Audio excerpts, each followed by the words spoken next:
অন্যান্য বিরোধী দলকে আঘাত করা হয়েছে, তাদেরও নেতা কর্মীদেরকে খুন করা হয়েছে, তাদেরও নেতা কর্মীদেরকে গুম করা হয়েছে, তাদের সম্পদের উপর আঘাত দেওয়া হয়েছে।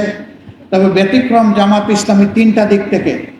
প্রথম ব্যতিক্রম হচ্ছে জামাত ইসলামের শীর্ষ যে 11 জন নেতা 1, 2 ক্রমিক থেকে 11 পর্যন্ত চলে গেলেন, এই বিপদ অন্য কোনো দলের জন্য আসেনি।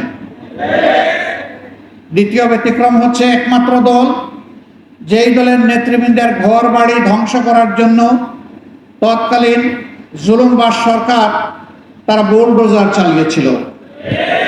অন্য কারো ঘর বাড়ি ভাঙার জন্য তারা বুলডোজার ব্যবহার করে নাই। তৃতীয় ব্যতিক্রম হলো ছাত্র জনতার অভূতপূর্ব এই আন্দোলনের সময় দিশাহারা হয়ে সরকার জামাত ইসলামীকে নিষিদ্ধ ঘোষণা করে এবং তার সাথে ইসলামী ছাত্র শিবিরকেও নিষিদ্ধ ঘোষণা করে।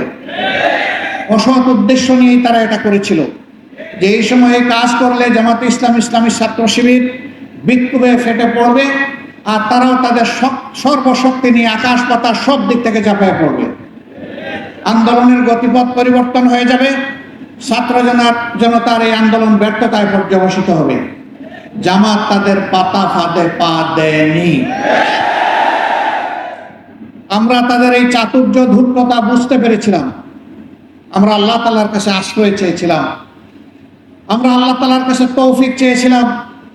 আল্লাহ যেন এই আঘাত আমাদেরকে ধৈর্য ধরে সহ্য করার তৌফিক দান করেন।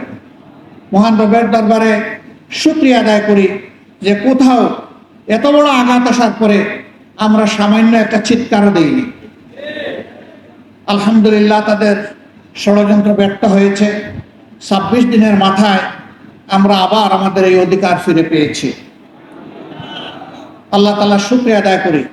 এই ফিরে পাওয়ার পরে আমরা উল্লাসে ফেটে পড়িনি, বরঞ্চ আমরা সেই মহান মনিবের দরবারে সুজুদে নিজেদের মাথাকে আমরা নুয়ে দিয়েছিলাম, যিনি আমাদেরকে আমাদের অধিকার আমাদের কাছে ফিরিয়ে দিয়েছেন এবং আমাদের উপর যে জুলুম করা হয়েছিল সেই জুলুমের পর্দা আল্লাহ তাআলা নিজেই ছিঁড়ে ফেলেছেন। আমার সম্মানিত ভাইয়েরা, এত ত্যাগ, এত রক্ত, এত জীবনের বিনিময়ে বাংলাদেশ যে দ্বিতীয় বা তৃতীয় স্বাধীনতা পেল, এই স্বাধীনতা আজকে বাংলাদেশের 18 কোটি মানুষের কাছে সেই সমস্ত শহীদ ভাই বোনদের আমানত যারা এই আন্দোলন সফল করতে গিয়ে দুনিয়া থেকে বিদায় নিয়েছেন, সেই সমস্ত ভাইদের আমানত যারা জালিমের গুলিতে 2 চোখ হারিয়ে তারা এখন অন্ধ হয়ে পড়েছে, সেই সমস্ত ভাই বোনদের আমানত যারা লড়াই করতে গিয়ে তাদের হাত এবং পা হারিয়েছেন, তারা পঙ্গুত্ব বরণ করেছেন। আপামর জনতার এই আমানত আমাদেরকে বহন করতে হবে এবং তার প্রতি সম্মান দেখাতে হবে। বর্তমানে যে সরকার আছে, জনগণই তাদেরকে এই দায়িত্ব দিয়েছে।